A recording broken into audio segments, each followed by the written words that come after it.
प्यारे बहन भाइयों, सत्यार्थ प्रकाश चैनल में आपका स्वागत है। आप यदि हर विषय की सत्यता समझना चाहते हैं तो आप हमारे चैनल को सब्सक्राइब कर लीजिए और बेल आइकन की घंटी को दबा दीजिए, जिससे हमारे द्वारा डाली गई वीडियो आप तक पहुंच सके। और जैसा आर्य समाज का नियम है, वेद का पढ़ना पढ़ाना और सुनना सुनाना सब आर्यों का परम धर्म है। यदि आपको लगे कि ये वीडियो उपयोगी है और इससे दूसरे व्यक्तियों का हित हो सकता है तो फिर इस वीडियो को आप शेयर जरूर कर दीजिए और पुण्य के भागी बनिए।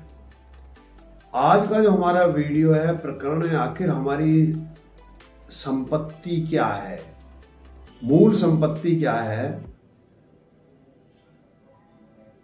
आप देखेंगे कि कोई भी व्यक्ति है, संसार में जितने भी मनुष्य हैं, यहाँ तक पशु पक्षी भी हैं, जिन्हें हम बिल्कुल ये समझते हैं वो कुछ नहीं जानते हैं, वो भी उनकी जो एक मूल संपत्ति है, एक संतान होती है।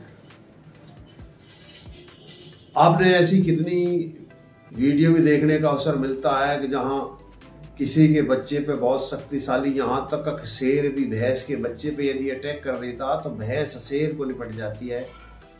यहाँ तक ऐसी भी वीडियो आपने देखी होंगी कि एक सर्प मूसे के बच्चे को ले जाता है तो जो चूहा है वो इतने अटैक करती है कि अपने बच्चे को छुटा लेती है। यानी सबसे ज़्यादा अब मनुष्यों में आप देखेंगे कि हम अपने बच्चों के लिए सब कुछ करते हैं। आप देखेंगे संसार के अंतर्गत, मतलब यदि सब कुछ संपत्ति है, संपत्ति हम यदि पैसा मानते हैं, मेरा आशय यह है यदि पैसा संपत्ति है, पैसा संपत्ति है, लेकिन जिसके लिए पैसा कमाया जाता है, जिस पर लगा दिया जाता है, तो मूल संपत्ति वो है। आप देखो, हम जो पैसा कमाते हैं, आप भी हम भी सब किसके लिए? संतान के लिए कमाते हैं। और संतान को कुछ भी परेशानी हो जाती है तो हमें चाहिए भाई कितनी हमारी सबड़ी संपत्ति बेचनी पड़े, उसके इलाज में लगा सकते हैं। तो सिद्ध हुआ कि हम सब कुछ जो कर रहे हैं किसके लिए कर रहे हैं? संतान के लिए कर रहे हैं। यानी संतान से मतलब जो हमारे पुत्र हैं या पुत्री हैं, उनके लिए हम सब कर रहे हैं। अब आप देखेंगे कि फिर जो संतान के लिए हम सब कुछ कर रहे हैं तो क्या हो रहा है, क्या दोषपूर्ण प्रणाली से देश के अंदर का चल रही है। जब सब कुछ संतान के लिए होगा तो वो शिक्षित यदि नहीं होता, यदि संतान शिक्षित नहीं होती है तो वो संपत्ति आपकी सुरक्षित कैसे रहेगी? जैसे अंग्रेजों ने हम पे शासन किया कि भाई जो पढ़ा लिखा दिए जाएंगे तो इन पे हम राज नहीं कर पाएंगे। यही प्रणाली पहले रही, बहुत बड़े वर्ग से पहले इस देश को अछूता रखा गया है।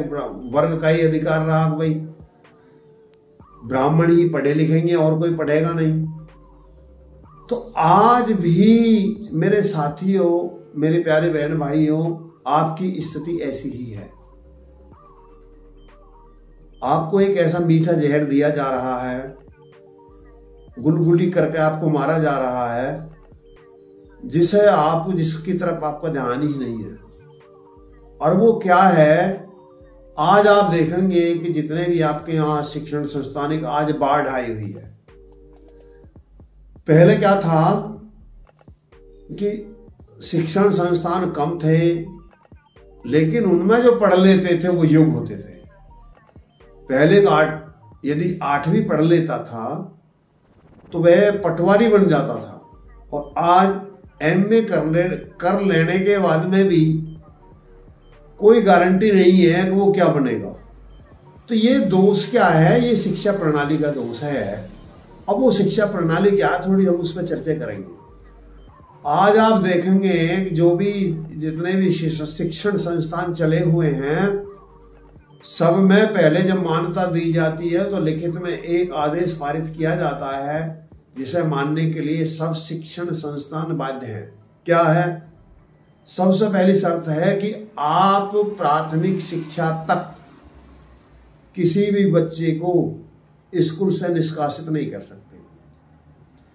कोई कंडीशन नहीं है आपके पास में, चाहे बच्चा स्कूल में आवे ना आवे, लेकिन आपको ये अधिकार नहीं है, यदि बच्चा नहीं आता है तो आप उसे निष्कासित कर दें, स्कूल के बाहर निकाल दें या उसका नाम काट दें। कुछ बात समझ में आई? बच्चा साल से साल नहीं आएगा, लेकिन तुम्हें किसी भी शिक्षण संस्थान के को अधिकार नहीं है कि वो ऐसे पूरे वर्ष न आने वाले बच्चे का नाम काट दे, क्योंकि केवल इतनी बात है कि आप किसी भी बच्चे को निष्कासित नहीं कर सकते, उसका नाम नहीं काट सकते। अब उसमें जो कुछ भी कमी है, चाहे वो पढ़ता नहीं है, आता नहीं है, कुछ भी हो, लेकिन तब उसका नाम नहीं काट सकते। और इससे लगा लीजिए जब ये शर्त लागू कर दी गई, ये थोप दी गई, अब बच्चा जो स्कूल में आएगा ही नहीं तो उसे कैसे पढ़ाया जा सकता है? जवाब मांगे। अब दूसरी बात, एक और शर्त ऊपर से थोकी, और जब तक प्राथमिक शिक्षा पूरी नहीं हो जाती, जब तक आप किसी बच्चे को फेल नहीं करेंगे। कुछ आता समझ में? अरे बच्चा, ये शर्त कोई आवे या ना आवे, फिर दूसरी शर्त तक वो पास कुछ जानता है या कुछ नहीं जानता, लेकिन उसे पास करे जाओ, उसे फेल नहीं करोगे। तो जब ये देखिए जो, और ये सब कहां तक चल रहा है? प्राथमिक शिक्षा तक। अब एक दूसरी तरफ पहले एक समस्या थी, अब यदि बच्चा जो पढ़ रहा है और जो अध्यापक है, जो टीचर है, वो अच्छा रिजल्ट नहीं देता है तो उसका इंक्रीमेंट रोक दिया जाता था, उसे पैसा नहीं दिए जाते थे बढ़ा करके। लेकिन एक और जब अध्यापकों ने इस आपत्ति की कि हम जब बच्चा आएगा नहीं, हम उसे फेल नहीं करेंगे तो हम रिजल्ट अच्छा कैसे दे सकते हैं, तो उसके लिए भी छूट कर दी, कोई बात नहीं है, आपका इंक्रीमेंट नहीं रोका जाएगा। अब बात समझ में आ रही है? स्कूल में आने की बच्चे की बाध्यता नहीं है, फेल करने का अधिकार नहीं है, और जो उसे पढ़ा रहा है उसे कोई आपत्ति नहीं है यदि वो रिजल्ट एक आए, शून्य आए, एक पढ़े, दो पढ़े, ना पढ़े, सबले फेल हो जाए, लेकिन उसके पैसा में जहां तक सरकारी स्कूल में 60-60 हजार तक रुपया तक दिए जाते हैं, 70-70, 80-80 हजार तक की तनख्वाह दी जाती है सरकारी स्कूल में, और नियम क्या है? और वो ये नियम सबके लिए है। तो ये जो ऐसी स्थिति है, इससे आप अनुमान लगा लीजिए क्या बच्चे पढ़ पाएंगे? अरे अब थोड़ी देर के लिए सोचिए, बोर्ड वहां से खत्म कर दिया गया, बोर्ड केवल अब ऊपर जाएगा, आपको कोई अधिकार नहीं है, एक और बाध्यता ऊपर से थोप दी गई है। अगर यदि आपने बच्चे को प्रताड़ित कर दिया, किसी भी प्रकार की उसको वेदना दे दी, तो आपको सजा हो जाएगी। अब बताओ, इतने बंधनों में बंधा हुआ अध्यापक क्या तुम्हारे बच्चों को पढ़ा सकेगा? और देखो नियम, यदि कोई अध्यापक अपने घर पर ट्यूशन पढ़ाता है तो कानूनन अपराध है, और वही अध्यापक नेतागिरी करता है, वो विधायक बन जाए, एमपी बन जाए, एमएलए बन जाए, प्रधान बन जाए, कोई भी जी चाहे वो बन जाए, तो वो सब जाएगी। तो ऐसी जब स्थिति है तो आप इससे अनुमान लगा लीजिए और हमारे बच्चों का, हमारे देश का भविष्य क्या होगा। ऐसी जो दोषपूर्ण प्रणाली भारत के अंदर शिक्षा की लागू है, जब तक ऐसी प्रणाली लागू रहेगी, जब तक ये देश उन्नति नहीं कर सकता, और ना देश को उन्नति करवाने का इन लोग बागों का प्रयोजन। क्योंकि जो जो व्यक्ति नीति निर्धारित करते हैं, उनके बच्चे के लिए प्रावधान नहीं है, ये स्कूल नहीं है, ये विद्यालय नहीं है, उनको अलग पढ़ाया जाता है और उनको अलग पढ़ाया जाता है। जिनको अलग पढ़ाया जाता है उनके लिए ये कानून है कि आप बच्चे नहीं आएगा नाम नहीं काटोगे, फिर पास कुछ आता नहीं है तो फेल नहीं करोगे, और आपका जो इंक्रीमेंट है वो रोका नहीं जाएगा, आप बच्चे को प्रताड़ित नहीं करेंगे। जब ऐसा बच्चा पढ़ के जाएगा तो आप सोचिए, मान लिया पहली में बच्चा पढ़ाया जा रहा, उसको कै कबूतर सिखाए जा रहे हैं, उसमें कै कबूतर आए या ना आए अगली क्लास में भेज दिया जाएगा। उसको अंक गणित सिखाया जा रहा है, जोड़ है, घटाव है, गुणा है, ये सब सिखाए जाएंगे। अब उसमें आवे या ना आवे, आप उसको ऊपर भेज दे, उसमें ABCD आए या ना आए, लेकिन आप उसको पास करते रहो, पास करते रहो। फिर वो पास होकर क्या करेगा? जीवन में कुछ नहीं कर पाएगा। तो आप इससे सोच लीजिए कि ये जो नीति निर्धारण कर रहे हैं हमारे ऊपर, ये हमारे मित्र हैं या शत्रु हैं, बिना सोचे बिना विचारे ऐसी नीति हम पर थोपी जा रही है। एक जनसाधारण को बिल्कुल मूर्ख बना करके रखा जा रहा है कि विशेष वर्ग जो आज भी, पहले भी रहा और आज भी है, अब उसी के बच्चे पढ़े, उसी के उन्नति हो, साधारण बच्चे को अलग रखा जाए। और स्कीमों के नाम पर जो क्या क्या स्कीम की, आपके भोजन की स्कीम आ रही है स्कूल में, बताओ इनका क्या औचित्य है? ये सब निराधार बातें हैं। यदि आप उस बच्चे को वाकई में मदद करना चाहते हैं, हेल्प करना चाहते हैं, तो उसके सब्सिडी दे दीजिए या उसे स्कॉलरशिप दे दीजिए, उसके घर दे दीजिए। वो घर उसका खाना बनेगा, तुम्हें बनाना नहीं पड़ेगा, तुम्हें अलग से लेबर रखनी पड़ रही है। रोज जो खाना होता है बच्चों का, उसमें कभी कीड़े निकल रहे हैं, कभी बीमार हो रहे हैं, और कितना उसमें भ्रष्टाचार हो रहा है, लेकिन चल रहा है। तो जो ये दोषपूर्ण शिक्षा प्रणाली है, हमारा अनुरोध है कि जो संबंधित व्यक्ति हैं इनको इन बातों पर विचार करना चाहिए। और सही शिक्षा प्रणाली क्या हो सकती है? यदि इस देश के अंदर सही व्यवस्था शिक्षा प्रणाली लागू कर दी जाए तो इस देश में आरक्षण की आवश्यकता नहीं है। अफसोस क्या है कि जहां आरक्षण की जरूरत है वहां आरक्षण नहीं देते हैं।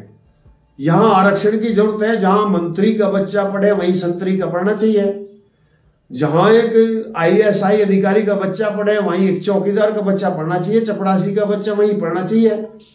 लेकिन वहां तो प्रावधान है नहीं, मंत्री का बच्चा विदेशों में पढ़ेगा, संतरी का बच्चा सरकारी स्कूल में पढ़ेगा, DM का बच्चा कहीं पढ़ेगा, और उसके पेशकार का या उसका जो अर्दली है उसका बच्चा अलग पढ़ेगा। क्यों? जब ये दोषपूर्ण व्यवस्था है, जब तुम एक जैसी शिक्षा जहां उसको अधिकार देना चाहिए वहां तो उसको अधिकार देते नहीं, जहां नहीं देना चाहिए वहां जाकर के देते हो।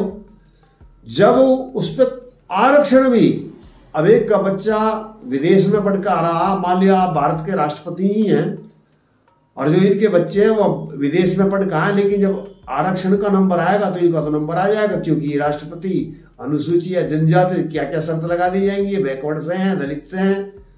और एक पंडित का बच्चा है जो भले ही वो अर्दली रहा हो DM के यहाँ, वो संतरी रहा हो मंत्री के वहां, लेकिन वो पंडित है, उसको आरक्षण नहीं दिया जाएगा। न्याय है? सरासर अन्याय है। इस देश के नेताओं को चाहिए, इन जनता को चाहिए, अनेकों मांग रही है।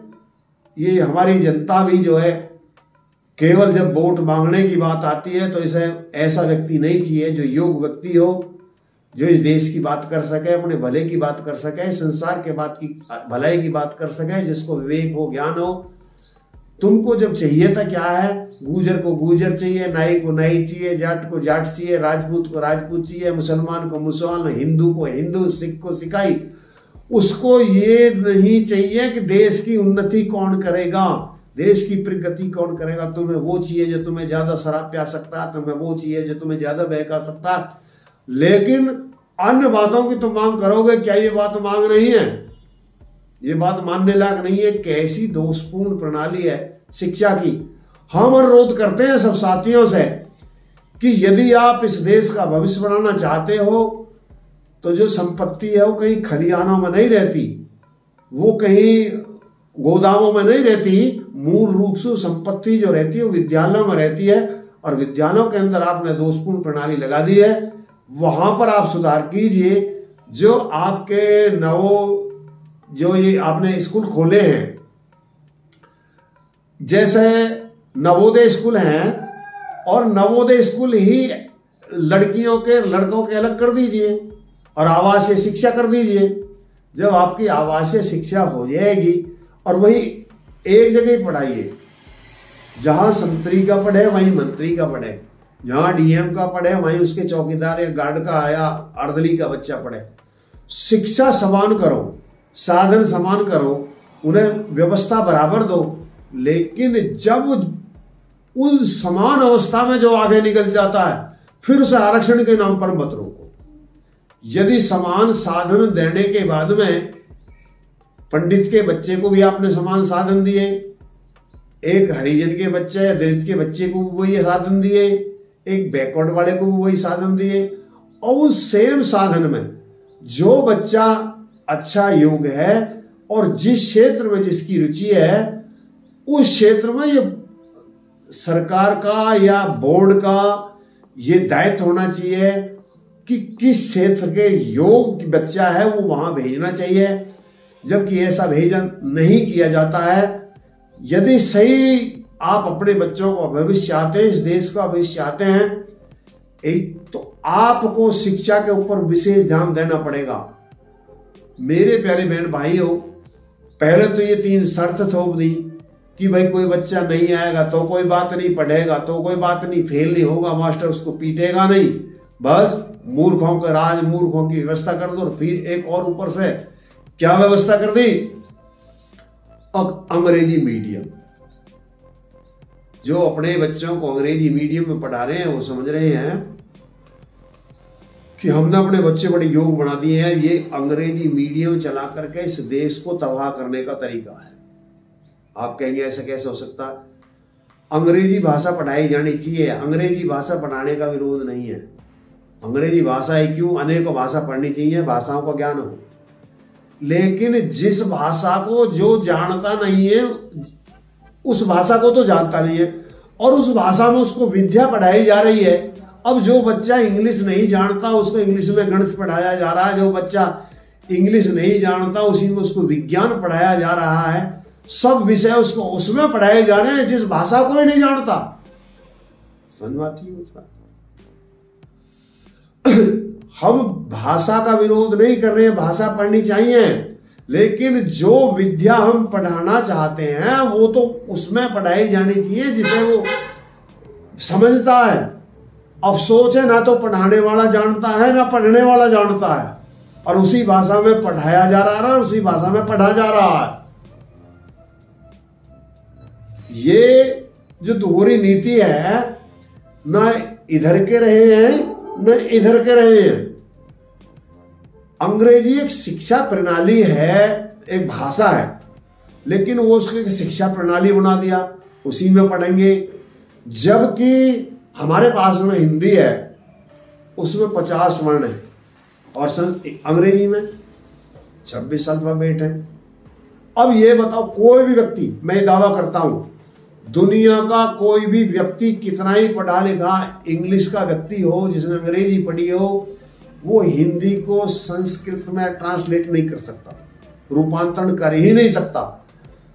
अंग्रेजी को हिंदी में रूपांतरित किया जा सकता है, लेकिन हिंदी को अंग्रेजी में रूपांतरित नहीं किया जा सकता। यदि कोई व्यक्ति ये दावा करता हो तो कृपया मेरे सामने जरूर आए, मेरी बात करें और वो टिप्पणी में अपना लिख के दे। मैं एक उदाहरण देना चाहूंगा वो कैसे इसको नहीं कर सकता।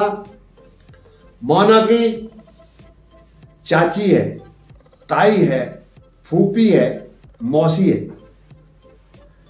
ये सब अपने में एक अलग संबंध है।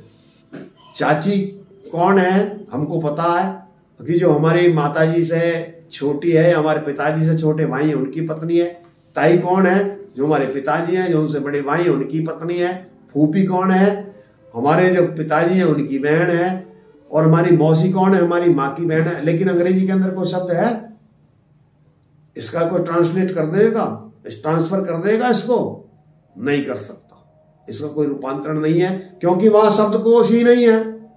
और जब वहां शब्दकोश ही नहीं है, हिंदी की विद्या को उस विद्या में पढ़ाया जा रहा है जिसमें वो आ ही नहीं सकती, तो वो पढ़ा कैसे जा सकता है? अंग्रेजी भाषा पढ़ने का विरोध नहीं है, उर्दू भाषा पढ़ने का विरोध नहीं हम कर रहे हैं। हम विरोध तो खैर किसी का भी नहीं कर रहे हैं, सलाह दे रहे हैं, इनका विरोध नहीं है। कोई भी भाषा पढ़ें, आप पढ़ सकते हैं, लेकिन वो भाषा जिससे हमारी योग्यता बढ़ती हो, स्तर बढ़ता हो। ये जो थोपी जा रही है, आज देखेंगे कि हमारे बच्चे ऐसे हैं जो हिंदी में गिनती नहीं जानते, बहुत, मैं समझता हूं 100 में 80 बच्चे ऐसे मिलेंगे जो 100 तक की गिनती नहीं लिख सकते, जो अपने को बहुत अच्छा पढ़ा लिखा समझते हैं। आप इससे अनुमान लगा लीजिए, जो मैंने बात कही है विषय विस्तार की वजह से मैं ज्यादा नहीं कह पाऊंगा, आप इस पर विचार करना चाहिए, क्या चिंतन इस पर होना चाहिए।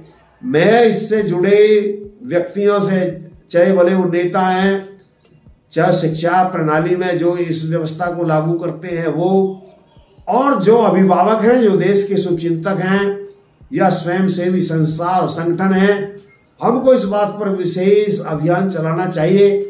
ये एक बहुत दोषपूर्ण व्यवस्था है, हमारे देश को बिल्कुल मूर्ख बनाने का तरीका है। यदि यही व्यवस्था रहती है, यही चलाई जाती है, तो एक वर्ग ही, कितने ही आरक्षण तुम करते रहना, यदि आरक्षण के आधार पर तुम वहां दोगे तो मूर्खों की व्यवस्था बनेगी। जहां तुम्हें आरक्षण देना चाहिए वहां आरक्षण देते नहीं है, जहां आरक्षण नहीं देना चाहिए वहां पर आरक्षण देते हैं। और आरक्षण उन व्यक्तियों के लिए है जो गिने चुने व्यक्ति हैं, जिनके बच्चे विदेशों में भी पढ़ सकते हैं, वो आकर आरक्षण ले सकते हैं। और जो यहाँ का गरीब वर्ग है, यदि वो पंडित है, राजपूत है, या कोई भी हाई कास्ट में है, और यदि चाहे भले उसका बच्चा यहीं पढ़ाओ लेकिन उसे आरक्षण नहीं मिलेगा, तो ये कैसी विडंबना है, कैसी दोषपूर्ण व्यवस्था है, कैसी मूर्खतापूर्ण व्यवस्था है। इस व्यवस्था का सभी बुद्धिजीवियों को विरोध करना चाहिए और इसमें सुधार करने की मांग करनी चाहिए। और यदि आप ऐसा नहीं करते हैं तो देखो इस देश को समझ लीजिए, फिर वही बौद्धिक गुलामी उन चंद व्यक्तियों की, वो बात थोपी जा रही है यहाँ पर। जिस भाषा को आप जानते थे उसमें बिल आते हैं, सब कुछ काम कायम हो रहा, उस भाषा में किया जाता, क्या हो सकता? कुछ नहीं। अंग्रेजी पढ़ाइए को मना नहीं अंग्रेजी पढ़ाने के लिए, लेकिन जिस हिंदी को अंग्रेजी में ट्रांसलेट किया ही नहीं जा सकता, उस हिंदी की विद्या को आप अंग्रेजी में कैसे पढ़ा देंगे? पढ़ा ही नहीं सकते। फिर मैं पुनः कह रहा हूं, उधर 50 वर्ण है, इधर 26 वर्ण है, तो 50 वर्ण 26 वर्ण में कैसे आ जाएंगे? नहीं आ सकते। 26 वर्ण तो 50 वर्ण में आ सकते हैं, लेकिन 50 वर्ण 26 वर्ण में नहीं आ सकते, क्योंकि संस्कृत के पास में जब वर्ण नहीं है तो शब्दकोश नहीं है, और जब शब्दकोश नहीं है तो उन बातों को कैसे अंग्रेजी में पढ़ाया जा सकता है। और आज हमारा पूरा देश गुलामी के कारण इसी भाषा को अपना सिरताज समझे बैठा है, एक बहुत बड़ी ख्याति समझे बैठा है, और ये हमारे पैरों की बेड़ी बन चुकी है। हमारी एक मजबूरी थी, जब यहाँ पर मुसलमान आए थे तो वो यहाँ हिंदी या संस्कृत नहीं जानते थे, वो उर्दू जानते थे। उन्होंने हमको उर्दू पढ़ाया और हमारी मजबूरी थी, उन्हें नौकर चाहिए थे उर्दू पढ़े हुए, और हमें जब वहाँ रोटी रोजी चाहिए तो बिगर उर्दू पढ़े, हम बिगर उर्दू पढ़े रोटी रोजी नहीं कमा सकते थे। उनकी सबड़ी गतिविधि उर्दू में होती थी तो हम मजबूर थे कि हम उर्दू पढ़ते थे। ऐसे जब यहाँ पर अंग्रेज आए तो वो उर्दू नहीं जानते थे, ना हिंदी जानते थे। अब उनकी अंग्रेज जो थे उन्हें नौकर चाहिए थे, और नौकर जो थे वो हिंदी जानते थे या उर्दू जानते थे, वो अपना कार्य करा नहीं सकते थे क्योंकि उन्हें अंग्रेजी जानते थे। और जिन्हें काम कराना है वो तो अंग्रेजी जानते हैं, जिन्हें पैसा देना वो अंग्रेजी जानते हैं, जिनसे काम कराना वो जानते नहीं है। तो आप लगा लीजिए, अब जिससे काम कराना वो क्या भाषा सिखाएगा पैसा वाले, उसकी मजबूरी क्या होगी सीखने वाले की। तो ये जो भाषा हमें सिखाई गई, जो हमने सीखने के लिए मजबूर हुए, विवश हुए, क्योंकि हमें उनकी गुलामी थी, हम मजबूर थे, विवश थे। और वो तो हिंदी नहीं जानते थे और हम अंग्रेजी नहीं जानते थे, तो उन्होंने उन शब्दों को जो हमारे हिंदी के शब्द थे, जिनको उसमें समाहित किया ही नहीं जा सकता, अपने अनुरूप उनके शब्द बना दिए। और जिनके उनके शब्द बन जाने से जो उनका कोई भी अर्थ नहीं है। भारत की अंग्रेजी अलग है और ब्रिटेन की अंग्रेजी अलग है, और अंग्रेजी में कोई नियम नाम की चीज नहीं है। जैसे आप देखेंगे हिंदी में के आ रे कार, पे रे पर, चे ले चल, ते के तक, ये नियम है। आप कहीं भी रटने की जरूरत नहीं है, लेकिन अंग्रेजी में ऐसा नियम नहीं है। CAP कप है, कैट है, मतलब कार है, अभी एक इसमें देख लीजिए, कोई नियम नहीं है। तो ऐसे ही आप देखेंगे जैसे सर है, तो सिर को सर कहते हैं, क्यों? अब आने वाली पीढ़ी या रखते रहो तोता पाठ को, अब लड़की के लिए गिरल कहना चाहिए, जैसे लिखते हैं तो गिरले बोलते गर्ल है, क्यों? ऐसी होने का भाषा ज्यादा तो हम इस पर चर्चा नहीं कर पाएंगे, लेकिन मूल बात हम ये कहना चाहेंगे कि मेरे प्यारे साथियों, मेरे भाइयों, यदि अपने बच्चों को योग बनाना चाहते हो, विद्या देनी चाहते हो, तो जो प्रणाली चल रही है, जो इन व्यक्तियों ने हम पे थोप दी है, जिसके आधार पर हमारे बच्चे योग नहीं हो सकते, वो इंटर कर लेते हैं, डिग्री ले लेते हैं, बीए कर लेते हैं, ग्रेजुएट कर लेते हैं, लेकिन कोई भी औचित्य नहीं है। पहले तो ऐसी प्रणाली में पढ़ा हुआ बच्चा ग्रेजुएट तक जा ही नहीं सकता, क्योंकि जब वो पहली में उसे कुछ नहीं पढ़ाया गया, रोका नहीं गया, कोई बाध्यता नहीं, वो प्राथमिक न चाहे पहले उस पर प्राथमिक गणित नहीं आता, चाहे लिखना पढ़ना नहीं आता, आगे बढ़ता रहेगा तो आगे कुछ कर ही नहीं सकता। तो मेरा अनुरोध है सभी साथियों से, और जो संबंधित जो हितैषी हैं इस देश के, जो नेतृत्व कर रहे हैं, यदि वाकई में वो भला चाहते हैं तो शीघ्र इस शिक्षा प्रणाली को बदल देना चाहिए कि बच्चा आएगा या नहीं आएगा, दंडित स्कूल से नहीं निकाला जाएगा, वो पढ़ेगा या नहीं पढ़ेगा फिर भी पास कर दिया जाएगा, और बच्चा अध्यापक स्कूल में आए के पढ़ावे या ना पढ़ाए उसका इंक्रीमेंट नहीं रोका जाएगा, और बच्चे को यदि रेपटा मार दिया तो अध्यापक को सजा कर दी जाएगी। ये बात निराधार है, ये देश के लिए दुश्मन है, ये हमारे बच्चों के लिए घातक हैं, हमको ऐसा नहीं करना चाहिए। यदि आप सब इन बातों को अच्छी तरह समझते हैं तो इन बातों का हमको विरोध करके इन बातों को लागू कराना चाहिए। ओम